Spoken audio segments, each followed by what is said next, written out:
Welcome back to my channel mga kauragon. So for today's videos mga kauragon, ipapakita ko lang sa inyo yung ginagawa ko dito. So napakahirap dito mga kauragon kapag gumagawa kami dito sa aming trabaho sa site. Napakainit mga kauragon, grabe. Tingnan yung pawis ko. Oh. Ito yung pinakamahirap. So at muli mga kauragon, ipapakita ko lang sa inyo yung ini-install ko na split type. So ito mga kauragon, na apat na to. Ito nakikita niyo ito mga kauragon, mga bagong earphone. So ako lahat ng kabit niyan mga kauragon. What? Bali yung kasama ko, ayan. So, what the?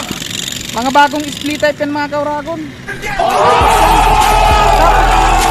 Mahirap yung mga kauragon. Yung inakyatan namin nito, mataas. Ayan o, yung kino-construction. Nahirapan kami dito ng akyat at saka init dito mga kauragon. So nakikita nyo naman habang nagbablog ako mga kauragon, panay tanggal ako ng pawis kasi grabe. Oh, kaakyat ko lang yan mga kauragon.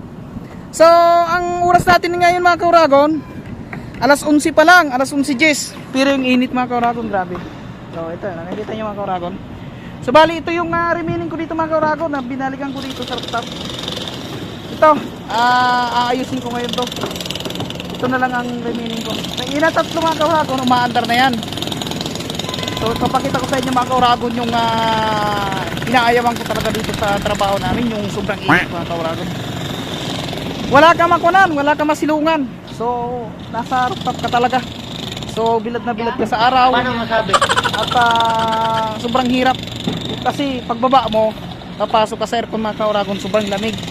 So ngayon mga kauragon, ito yung problema ko, kaya minsan hindi tanggal yung sipong ko. At yung sakit ko na ubo ako ng ubo. Ito yung mahirap dito mga kauragon, yung init talaga, yung laban dito sa Saudi.